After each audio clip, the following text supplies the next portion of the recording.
नमस्कार। आज हम पढ़ रहे हैं पाठ भक्तिन महादेवी वर्मा द्वारा रचित पाठ भक्तिन। और मैं कविता भारद्वाज इसकी व्याख्या प्रस्तुत करने जा रही हूँ। महादेवी वर्मा जी के विषय में जान लेते हैं। 1907 में फर्रुखाबाद उत्तर प्रदेश में उनका जन्म हुआ और उनके प्रमुख रचनाएं अगर हम कहें दीपशिखा, यामा काव्य संग्रह हैं उनके, श्रृंखला की कड़ियाँ, आपदा, संकल्पता, भारतीय संस्कृति के स्वर, ये उनके निबंध संग्रह हैं। अतीत के चलचित्र, स्मृति की रेखाएं, पथ के साथी, मेरा परिवार, ये उनके संस्मरण रेखा चित्र हैं। साहित्य सेवी और समाज सेवी दोनों रूपों में महादेवी वर्मा जो हैं उनका जो स्थान है, उन्होंने बहुत ही प्रतिष्ठा पाई है दोनों ही स्थानों पर, दोनों ही रूपों में। महात्मा गांधी जी की दिखाई राह पर उन्होंने अपना जीवन समर्पित कर दिया और उन्होंने शिक्षा और कल्याण के क्षेत्र में निरंतर कार्य किया। नारी शिक्षा, के शिक्षा के प्रचार प्रसार के उद्देश्य से उन्होंने प्रयाग महिला विद्यापीठ की स्थापना भी की और बहुमुखी प्रतिभा की रचनाकार के रूप में वो जानी जाती हैं। उन्होंने अपने निबंधों और संस्मरणात्मक रेखा चित्रों के कारण जो है गद्यकार के रूप में उन्होंने एक अलग ही जगह अपनी बनाई है और जो है उन्होंने कविताएं भी लिखी हैं। तो कविता और गद्य इन दोनों क्षेत्रों में उनकी प्रतिभा अलग अलग स्वभाव लेकर सक्रिय हुई दिखाई देती है। कविताओं में भी उनकी अपनी आंतरिक वेदना और पीड़ा को व्यक्त करती हुई वे इस लोक से परे किसी और सत्ता की ओर अभिमुख दिखाई देती हैं और अपने गद्य में उनका गहरा सामाजिक सरोकार स्थान पाता है। उनकी श्रृंखला की कड़ियाँ जो है उस समय की अद्वितीय रचना है जो हिंदी में स्त्री विमर्श की भव्य प्रस्तावना है। उनके संस्मरणात्मक रेखा चित्र अपने आसपास के ऐसे चरित्रों और प्रसंगों को लेकर लिखे गए हैं जिनकी साधारणतया जो है हमारा ध्यान खींच जाती है और उनकी साधारणता जो है वो हमारा ध्यान खींच लेती हैं और उनकी मर्मभेदी और करुणामयी दृष्टि जो है वो उनके चरित्रों की असाधारणता में साधारण तत्वों का संधान कराती है। तो इस तरह से समाज के शोषित पीड़ित तबके को उन्होंने अपनी गद्य रचनाओं में नायकत्व प्रदान किया है। उनके इस प्रयास ने हिंदी के साहित्यिक समाज पर ऐसा गहरा असर डाला कि संस्मरणात्मक रेखा चित्र की विधा के लिए शोषित पीड़ित आम जन को विषय वस्तु के रूप में मान्यता मिल गई। अब बात करते हैं पाठ परिचय जान लेते हैं पाठ की। भक्तिन महादेवी वर्मा जी का प्रसिद्ध संस्मरणात्मक रेखा चित्र है जो स्मृति की रेखाएं जो उनका संग्रह है उनसे लिया गया है और इसमें महादेवी जी ने अपनी सेविका भक्तिन के अतीत और वर्तमान का परिचय देते हुए उनके व्यक्तित्व का बहुत ही दिलचस्प खाका एक तरह से खींचा है। महादेवी के घर में काम शुरू करने से पहले उसने कैसे एक संघर्षशील, स्वाभिमानी और कर्मठ जीवन जिया, कैसे पितृसत्तात्मक जहाँ पिता की सत्ता है, पुरुष प्रधान समाज, पितृसत्तात्मक मान्यताओं और छल छदम भरे समाज में अपने और अपनी बेटियों के हक की लड़ाई लड़ती रही और उससे हार कर कैसे ज़िंदगी की राह पूरी तरह बदल लेने का निर्णय तक वो पहुंची और इसका अत्यंत संवेदनशील चित्रण इस पाठ में किया है। इसके साथ भक्तिन महादेवी जी के जीवन में आकर छा जाने वाली एक ऐसी परिस्थिति के रूप में दिखलाई पड़ती हैं जिसके कारण लेखिका के व्यक्तित्व के कई अनछुए अप्रच्छन्न आयाम उद्घाटित होते हैं और इसी कारण अपने व्यक्तित्व का ज़रूरी अंश मानकर वे भक्तिन को खोना नहीं चाहती। समग्रतः इस पाठ को परिस्थितिवश अक्खड़ बनी पर महादेवी के प्रति अनमोल आत्मीयता से भरी भक्तिन के बहाने स्त्री अस्मिता की संघर्षपूर्ण आवाज़ के रूप में भी पढ़ा जाना चाहिए। स्त्री अस्मिता मतलब स्त्री कैसे अपना जीवन संघर्षपूर्ण बिताती है, किस तरह से इस पुरुष प्रधान समाज में, पितृसत्तात्मक समाज में वो अपना स्थान निर्धारित करती है, उसी के विषय में हम इस पाठ में पढ़ेंगे। पाठ है हमारा भक्तिन। चलिए पढ़ते हैं। छोटे कद और दुबले शरीर वाली भक्तिन अपने पतले ओठों के कोनों में दृढ़ संकल्प और छोटी आंखों में एक विचित्र समझदारी लेकर जिस दिन पहले पहल मेरे पास उपस्थित हुई थी तब से आज तक एक युग का समय बीत चुका है। अर्थात जब महादेवी वर्मा के पास भक्तिन आई थी तो उसे आए हुए उनके पास काफ़ी समय हो चुका है। पर जब कोई जिज्ञासु उससे इस संबंध में प्रश्न कर बैठता है तब वह पलकों को आधी पुतलियों तक गिराकर, मतलब सोचने की मुद्रा में, चिंतन की मुद्रा में ठुड्डी को कुछ ऊपर उठाकर विश्वास भरे कंठ से उत्तर देती है, तुम पचे का बताई, यह 50 बरिसी से संग रहित हैं। अब वो मतलब समय उनके साथ रहते हुए इतना ज़्यादा हो गया है, लेकिन भक्तिन जो है उसको और बढ़ा चढ़ा कर बताती हैं कि 50 बरस के से एक तरह से साथ रह रही हैं। इस हिसाब से मैं 75 की ठहरती हूँ और वह 100 वर्ष की आयु भी पार कर जाती है। इसका भक्तिन को पता नहीं है, तो वो इस चीज़ का अनुमान नहीं लगाती, बस वो सोचते हुए बस इतना कह देती हैं कि उनको उनके पास आए हुए कम से कम 50 साल हो गए हैं।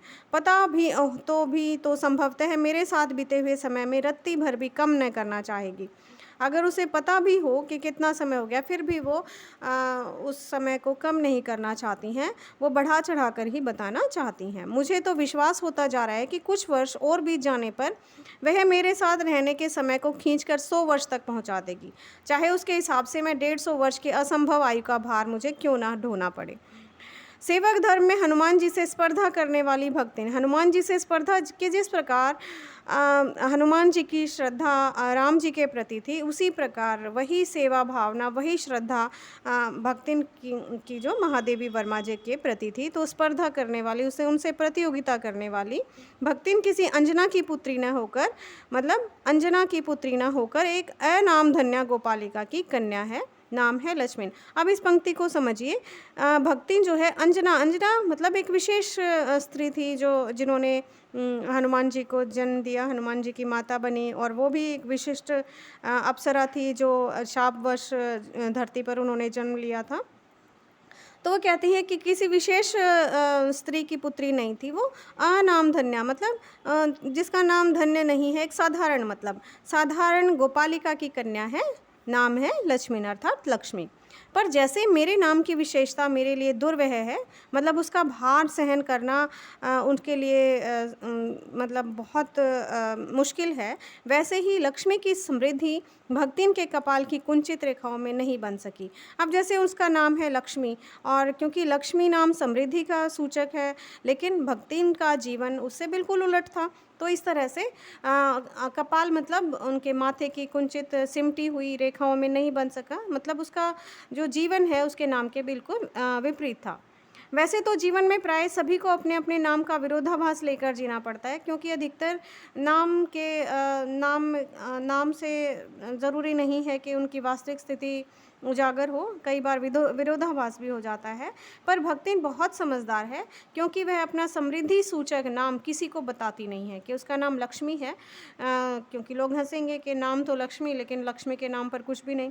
तो केवल जब नौकरी की खोज में आई थी, तब ईमानदारी का परिचय देने के लिए उसने शेष इतिवृत्त के साथ, इतिवृत्त मतलब अपना संपूर्ण इतिहास, पूरा अपना जीवन का के बारे में बताया था, उसके साथ यह भी बता दिया था, पर इस प्रार्थना के साथ कि मैं कभी नाम का प्रयोग ना करूं, कि वो लक्ष्मी नाम से उसको कभी ना बुलाएं। उपमान रखने की प्रतिभा होती तो मैं भी सबसे पहले उसका प्रयोग अपने ऊपर करती, कि उसका कोई उपनाम, कोई और दूसरा नाम रखने की अगर उनमें प्रतिभा होती तो वो कहती सबसे पहले मैं अपना नाम बदलती। तो इस तथ्य को वह देहातिन क्या जाने, इसी से जब मैंने कंठी माला देखकर उसका नया नामकरण किया तो वह भक्तिन जैसे कवित्वहीन नाम को पाकर भी गदगद हो उठी। तो प्रश्न कई बार आ जाता है पेपर में कि भक्तिन का नाम भक्तिन क्यों पड़ा और किसने दिया, तो महादेवी वर्मा ने उसके गले में कंठी माला देखकर उसका नाम जो है नामकरण कर दिया भक्तिन। तो भक्तिन के जीवन का इतिवृत्त, अभी वही मैंने इतिवृत्त मतलब उसके जीवन के कहानी, उसके जीवन का इतिहास बिना जाने हुए उसके स्वभाव को पूर्णतः क्या अंशतः समझना भी कठिन होगा। उसके पिछले जीवन को जाने बिना उसके स्वभाव के बारे में समझना जानना बहुत कठिन है। वह ऐतिहासिक झूंसी में गांव प्रसिद्ध एक सुरमा की ऐतिहासिक झूंसी जो गांव है, प्रसिद्ध गांव है, उसमें एक जो है सुरमा की इकलौती बेटी ही नहीं, विमाता की किंवदंती बन जाने वाली ममता की छाया में भी पली थी। अब वो एक इकलौती बेटी थी अपने पिताजी की, और विमाता की किंवदंती, किंवदंती जो लोगों की कथाओं में, कहानियों में जिस तरह की माता, विमाता, सौतेली माता, मतलब जिस तरह की माता होती है, सौतेली माता के बारे में जिस तरह की कहावतें या बातें प्रचलित हैं, तो उसी के जैसी उसको माता मिली थी, विमाता मतलब सौतेली माता, और उसकी छाया में वो पली थी। 5 वर्ष की वय में मतलब आयु में, 5 वर्ष की आयु में उसे हंडिया गांव के एक संपन्न गोपालक की सबसे छोटी पुत्रवधू बनाकर पिता ने शास्त्र से 2 पग आगे रहने की ख्याति कमाई, और 9 वर्षीय युवती का गोना देकर विमाता ने बिना मांगे पराया धन लौटाने वाले महाजन का पुण्य लूटा। अब यहाँ पर देखिए 5 वर्ष की आयु ही थी जब उसके पिता ने मतलब उसकी शादी कर दी थी, शास्त्र की तरह ही जैसे बताया गया है, तो उससे भी आगे ही कर दिया, इतनी जल्दी उसका विवाह कर दिया गया था। और 9 वर्ष की आयु में ही गोना मतलब पहले बाल विवाह कर दिया जाता था, लेकिन जब बच्ची थोड़ी सी सयानी हो जाती थी, बड़ी हो जाती थी, तो उसे ससुराल भेज दिया जाता था, तो उस प्रथा को गोना कहा जाता है।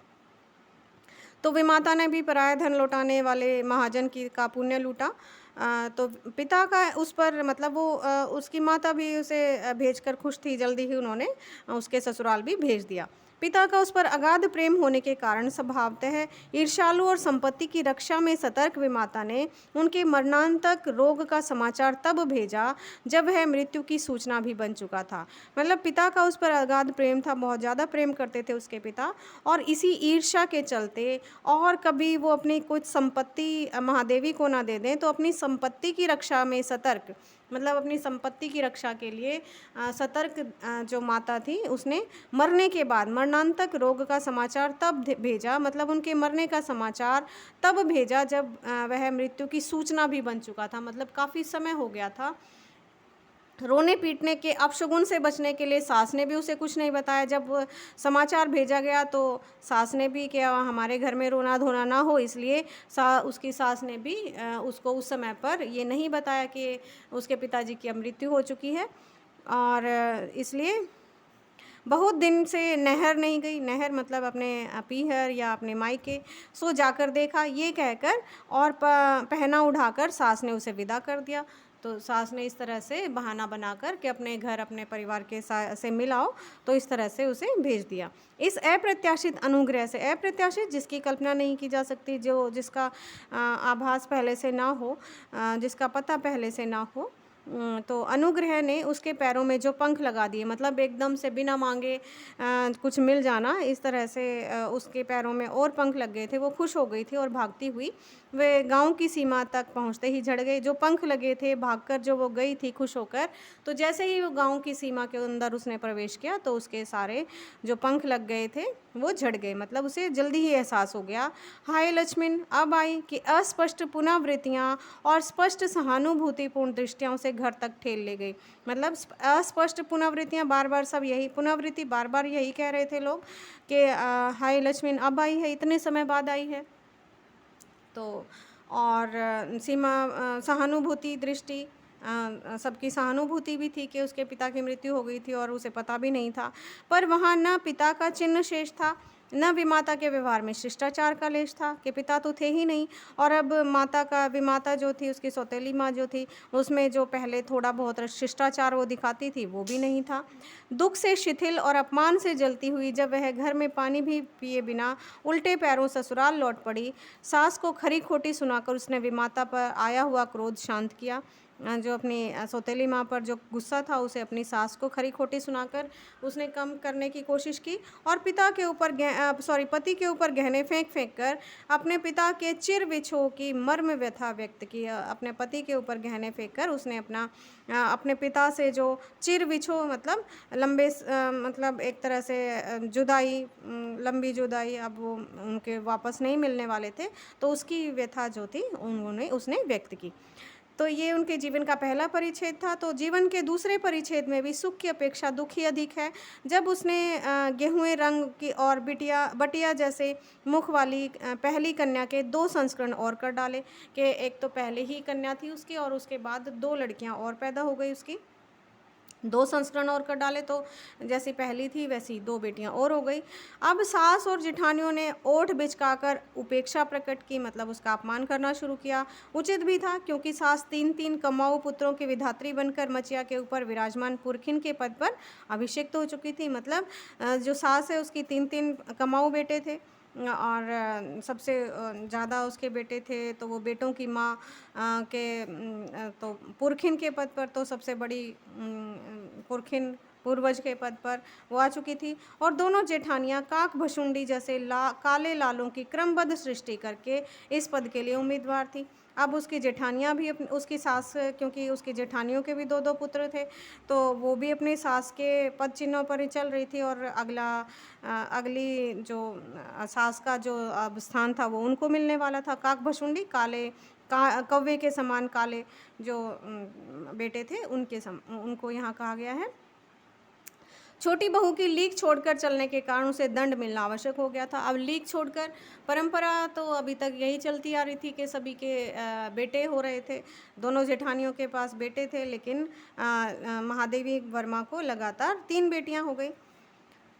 जेठानियाँ बैठ कर लोक चर्चा करती और उनके कलुटे लड़के धूल उड़ाते। अब क्योंकि जेठानियों के लड़के थे तो उनकी ज़्यादा घर में जो थी चलती थी, और उनका सम्मान ज़्यादा था, और उनके कलुटे लड़के धूल उड़ाते थे, मतलब सारा दिन मस्ती करते रहते थे। वह मट्ठा फेरती, कूटती, पीसती, रांधती, और उसकी नन्ही लड़कियाँ गोबर उठाती, कंडे पाथती। जेठानियाँ अपने भात पर सफ़ेद राब रखकर गाढ़ा दूध डालती और अपने लड़कों को उड़ते हुए दूध में से मलाई उतार के खिलाती। अब इस तरह से उसकी लड़कियां जो थी वो सारा दिन काम करती, और जब खाने पीने की बात आई तो जेठानियां अपने लड़कों को और खुद ही दूध और मलाई खिलाती थी। वह काले गुड़ की डली के साथ कटौती में मट्ठा पाती, उनको लस्सी दी जाती थी। दूध दही की जगह उन्हें मलाई की जगह उन्हें जो बचा हुआ जो लस्सी थी, मट्ठा था, वो दिया जाता था। और उसकी लड़कियां चने बाजरे की घुघरी चबाती, चने बाजरे की मोटी मोटी रोटियां खाती थी वो। इस दंड विधान के भीतर कोई ऐसी धारा नहीं थी जिसके अनुसार खोटे सिक्कों की टकसाल, अब यहाँ पर देखिए खोटे सिक्कों की टकसाल जहाँ पर सिक्के बनते हैं, खोटे सिक्कों की मतलब जहाँ पर उसने खोटे सिक्के यहाँ लड़कियों को के लिए प्रयोग हुआ है। तो जैसी पत्नी के पति को विरक्त किया जा सकता, अब ऐसा कोई विधान नहीं था, ऐसा कोई नियम नहीं था कि अगर लड़कियां पैदा करने वाली जो वो मशीन बन गई थी भक्तिन, उसे उसके पति के प्रेम से अलग किया जाए, ऐसी कोई वो नहीं थी। सारी चुगली चबाई की परिणति उसके पति प्रेम को बढ़ाकर ही होती थी। अब जितनी भी चुगलियां होती फिर बात अंत में उसके पति के प्रेम पर आकर रुक जाती थी। जेठानियाँ बात बात पर धमाधम पीटी कूटी जाती। अब जेठानियाँ जो उनके पतियों द्वारा बहुत पिटाई होती थी उनकी, पर उसके पति ने उसे कभी उंगली भी नहीं छुआई थी। और क्योंकि भक्तिन जो थी वो अपने उसका पति जो था उसे बहुत प्रेम करता था, उसने कभी उसको उंगली भी नहीं दिखाई थी। वह बड़े बाप की बड़ी बात वाली बेटी को पहचानता था। अब वो बड़ी बात थी, अपनी बात को हमेशा ऊपर रखती थी, बड़ी बात वाली बेटी थी, अपनी बात पर अडिग रहती थी, तो वो उसका पति उसको जानता था। इसके अतिरिक्त परिश्रमी, तेजस्विनी और पति के प्रति रोम रोम से सच्ची पत्नी को वह चाहता भी बहुत रहा होगा। अब क्योंकि भक्तिन जो थी परिश्रमी भी थी, तेजस्विनी भी थी, उसके मुख पर तेज था, अपनी बात पर अडिग थी, और पति के प्रति रोम रोम से सच्ची पत्नी को और अपने पति के प्रति उसका प्रेम भी था। इसीलिए जो उसका पति भी उसको बहुत चाहता था, क्योंकि उसके प्रेम के बल पर ही पत्नी ने अलगोजा करके सबको अंगूठा दिखा दिया। अलगोजा मतलब अलग हो गई, वो अलग हो गई अपने जेठ वगैरह से। तो उसके प्रेम के बल पर ही वह हो सका कि उसने जल्दी ही अलग हो गई वो, और काम वही करती थी, इसलिए गाय भैंस, खेत खलिहान, अमराई के पेड़ आदि के संबंध में उसी का ज्ञान बहुत बढ़ा चढ़ा था। उसने छांट कर ऊपर से असंतोष की मुद्रा में के साथ, मतलब दुखी होते हुए असंतोष की मुद्रा में कि उसे अच्छा नहीं लग रहा, फिर भी वो ले लेती है, कोई बात नहीं, लेकिन अंदर से वो बहुत खुश थी। लेकिन और भीतर से पुलकित होते हुए जो कुछ लिया वह सबसे अच्छा भी रहा। साथ ही परिश्रमी, क्योंकि सारा काम वही करती थी, गाय भैंस का, खेत खलिहान का, और किसी के बस की बात नहीं थी, तो वो सारा काम उसे मिल भी गया। और साथ ही परिश्रमी दंपति के निरंतर प्रयास से उनका सोना बन जाना भी स्वाभाविक हो गया, क्योंकि दोनों ही पति पत्नी बहुत परिश्रमी थे। तो इसलिए वो जो भी कुछ उनको मिला था उसको उन्होंने सोना बना दिया, मतलब और ज़्यादा बढ़ा दिया उसको। धूमधाम से बड़ी लड़की का विवाह करने के उपरांत जब धूमधाम से उन्होंने अपनी बड़ी बेटी का विवाह कर दिया, पति ने घरौंदे से खेलती हुई 2 कन्याओं और कच्ची गृहस्थी का भार 29 वर्ष की पत्नी पर छोड़कर संसार से विदा ले ली।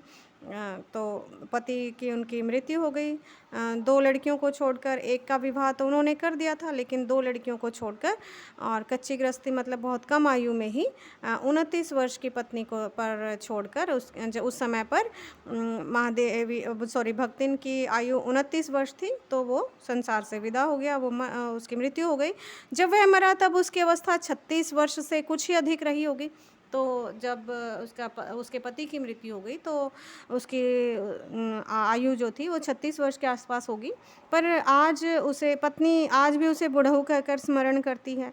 भक्तिन सोचती है कि जब वह बूढ़ी हो गई है तब क्या परमात्मा के वहाँ ये भी बूढ़े ना हो गए होंगे, तो अपने पति को बुढ़ऊ ही कहकर पुकारती है।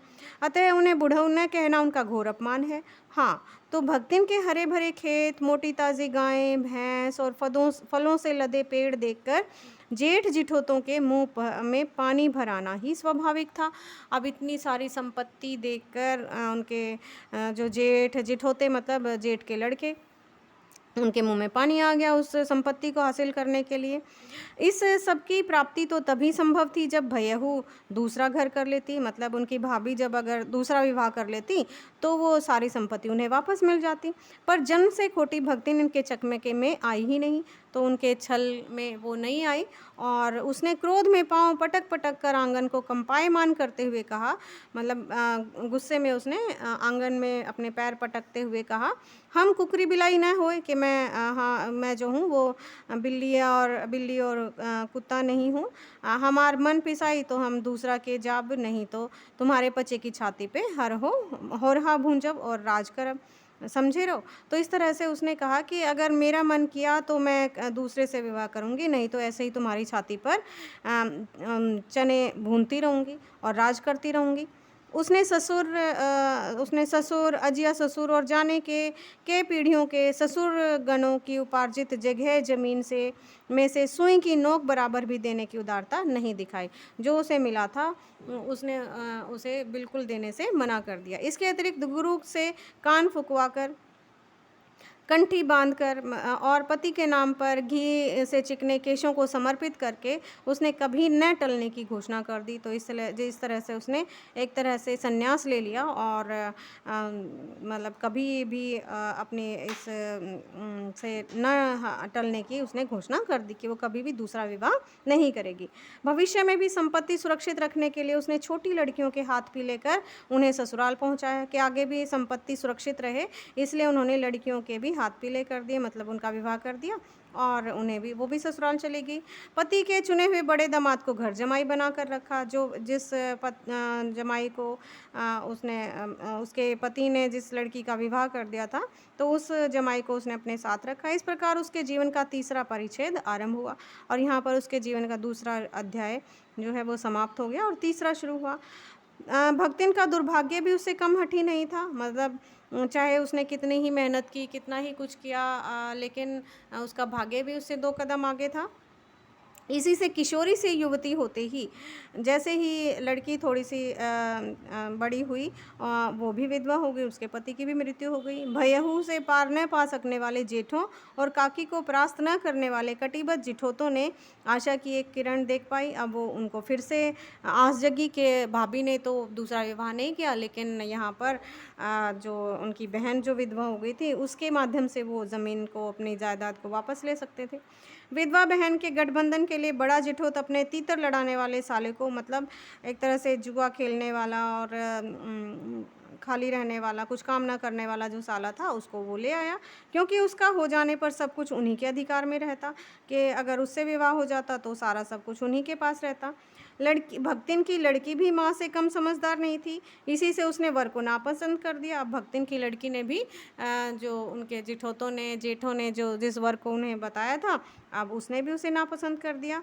और इस तरह से बाहर के बहनोई का आना, बाहर से अगर कोई बहनोई आता तो उस भाइयों के लिए सुविधाजनक नहीं था। जो चचेरे भाई थे उनको अगर कोई दूसरा व्यक्ति उनका जीजा बनकर आता तो वो उनकी बात नहीं मानता। अतः यह प्रस्ताव जहाँ का तहाँ रह गया। तब वे दोनों माँ बेटी खूब मन लगाकर अपनी संपत्ति की देखभाल करने लगी और मान न मान मैं तेरा मेहमान की कहावत चरितार्थ करने वाले वर के समर्थक उसे किसी न किसी प्रकार पति की पदवी पर अभिषिक्त करने का उपाय सोचने लगे कि किस प्रकार अपने साले को जो है उसका पति बनाया जाए। एक दिन माँ की अनुपस्थिति में वर महाशय ने बेटी की कोठरी में घुसकर भीतर से द्वार बंद कर लिया और उसके समर्थक गांव वालों को बुलाने लगे। उनके जो समर्थक थे उन्होंने गांव वालों को बुला लिया। युवती ने जब इस डकैत वर की मरम्मत कर कुंडी खोली तब पंच बेचारे समस्या में पड़ गए। तीतरबाज युवक कहता था वह निमंत्रण पाकर भीतर गया और युवती उसके मुख पर 5 उंगलियों के उभार में इस निमंत्रण के अक्षर पढ़ने का अनुरोध करती थी, क्योंकि उसने उसकी पिटाई भी की थी और वो सबको बताती रही कि देखो अगर मैंने उसे बुलाया होता तो इसकी ये दशा न होती। अंत में दूध का दूध पानी का पानी करने के लिए पंचायत बैठी और सबने सिर हिला हिलाकर इस समस्या का मूल कारण कलयुग को स्वीकार किया कि कलयुग है भाई, घोर कलयुग है। अपीलहीन फैसला हुआ कि महादेवी वर्मा की भक्तिन की बेटियों के बारे में नहीं सुना गया, उसकी बेटी से का पक्ष नहीं जाना गया और चाहे उन दोनों में एक सच्चा एक झूठा चाहे दोनों झूठे, पर वे एक कोठरी से निकले तब उनका पति पत्नी के रूप में रहना ही कलयुग के दोष का परिमार्जन कर सकता है, मतलब उसे दूर कर सकता है। अपमानित बालिका ने ओट काट कर लहू निकाल लिया और माँ ने आग्नेय मतलब अग्नि से जलते हुए नेत्रों से गले पड़े दामाद को देखा। संबंध कुछ सुख कर नहीं हुआ, क्योंकि दामाद अब निश्चिंत होकर तीतर लड़ाता था और बेटी विवश क्रोध से जलती रहती थी। इस यत्न से संभाले हुए गायें ढोर खेती बाड़ी जब पारिवारिक द्वेष में ऐसे उलझ गए कि लगान अदा करना भी भारी हो गया। अब उनके लिए लगान देना भी भारी हो गया, क्योंकि उनका मन करता नहीं था काम करने के लिए और जो उसका पति था वो सारा दिन तीतर लड़ाता रहता था। सुख से रहने की कौन कहे। अंत में एक बार लगान न पहुंचने पर जमींदार ने भक्तिन को बुलाकर दिन भर कड़ी धूप में खड़ा रखा और वह अपमान तो उसकी कर्मठता में सबसे बड़ा कलंक बन गया। अतः दूसरे ही दिन भक्ति कमाई के विचार से शहर आ पहुंची। घुटी हुई चांद को मोटी मैली धोती से ढाके और मानो सब प्रकार की आहट सुनने के लिए कान कपड़े से बाहर निकाले हुए भक्तिन जब मेरे यहाँ सेवक धर्म में दीक्षित हुई, जब उनके वहाँ वो सेविका बनकर आई, तब उनके जीवन के चौथे और अंतिम संभवतः अंतिम परिच्छेद का जो अथ हुआ, मतलब शुरुआत हुई, उसकी इति अभी दूर है, तो उसका अभी अंत बहुत दूर है। भक्तिन की वेशभूषा में गृहस्थ और वैरागी का सम्मिश्रण देखकर मैंने शंका से प्रश्न किया, क्या तुम खाना बनाना जानती हो? उत्तर में उसने ऊपर के होठ को सिकोड़ और नीचे के अधर को कुछ बढ़ाकर आश्वासन की मुद्रा में कहा, ई कौन बड़ी बात है, मतलब ये कौन सी बड़ी बात है। रोटी बनाए ले जानत हैं कि वो रोटी बनाना जानती है, दाल रांध लेत हैं, सब दाल बना लेती है, साग सब्जी छौंक सकित है, और बाकी क्या रहा कि सब्जी बना लेती है, तो इसमें और क्या रह गया। दूसरे दिन तड़के ही सिर पर कई लोटे औंधाकर उसने मेरी धुली धोती जल के छींटों से पवित्र कर पहनी और पूर्व के अंधकार और मेरी दीवार से फूटते सूर्य और पीतल का 2 लोटे जल से अभिनंदन किया। पीपल का 2 मिनट नाक दबाकर जप करने के उपरांत जब वह कोयले की मोटी रेखा से अपने साम्राज्य की सीमा निश्चित कर चौके में प्रतिष्ठित हुई, उसने चौके में मतलब रसोई घर में कदम रखा, तब मैंने समझ लिया कि सेवक का साथ टेढ़ी खीर है, कि इसके साथ रहना बड़ी मुश्किल है, इसके साथ काम कर पाना। अपने जीवन के संबंध में नितांत वीत राग होने पर भी मैं पाक विद्या के लिए परिवार में प्रख्यात हूँ। तो भोजन के संबंध में मतलब ज़्यादा उनको मतलब खाने-पीने का इतना शौक नहीं था, फिर भी पाक विद्या में मतलब खाना बनाने में वो परिवार में प्रसिद्ध थी और कोई भी पाक कुशल दूसरे के काम में नुक्ताचीनी किए बिना नहीं रह सकती। जिसको अच्छे से खाना बनाना आता है, वो दूसरे के काम में कमी निकाले बिना रह ही नहीं सकता। पर जब छूत-पाक पर प्रण देने वाले व्यक्तियों का बात-बात पर भूखा मरना स्मरण हो आया और भक्तिन की शंकाकुल दृष्टि में छिपे हुए निषेध का अनुभव हुआ। उनकी शंकाकुल दृष्टि थी भक्तिन की और निषेध मतलब वहाँ न आने का एक तरह से उनको आभास हुआ। तब कोयले की रेखा मेरे लिए लक्ष्मण के धनुष के से खींची हुई रेखा के सामने दुर्लंघ्य हो उठी। अब मतलब उसके काम में किसी भी तरह की कमी निकालना या बीच में कोई व्यवधान डालना उसके लिए कठिन हो गया। निरुपाय मतलब कोई बिना उपाय के कोई उपाय ना देखकर अपने कमरे में बिछौने में पड़कर नाक के ऊपर खुली हुई पुस्तक स्थापित कर मैं चौके से मैं पीठे पर आसीन अनधिकारी को भूलने का प्रयास करने लगी। अब जो चौके में जो भक्तिन बैठ गई थी उसे भूलने का वो प्रयास करने लगी। भोजन के समय जब मैंने अपनी निश्चित सीमा के भीतर निर्दिष्ट स्थान ग्रहण कर लिया, मतलब खाना खाने के लिए जब वो बैठ गई, तब भक्ति ने प्रसन्नता से लबालब दृष्टि और आत्मतुष्टि से आप्लावित मुस्कुराहट के साथ मेरी फूल की थाली में 1 अंगुल मोटी और गहरी काली चित्तीदार 4 रोटियां रखकर उसे टेढ़ी कर गाढ़ी दाल उसमें परोस दी। तो एक तरह से देहात में जैसे खाया जाता है, इसी तरह उसने परोस भी दिया। पर जब उसके उत्साह पर तुषारापात मतलब तुषारापात एक तरह से बर्फ़ गिराना, ठंडा कर देना, उसके उत्साह को ठंडा करते हुए मैंने रुआँसे भाव से कहा, "यह क्या बनाया है?" तब वह हतबुद्धि हो गई मतलब परेशान हो गई। रोटियाँ अच्छी सेकने के प्रयास में कुछ अधिक खरी हो गई हैं कि ज़्यादा सेकने के कोशिश में वो ज़्यादा थोड़ी-सी जल गई हैं, पर अच्छी हैं।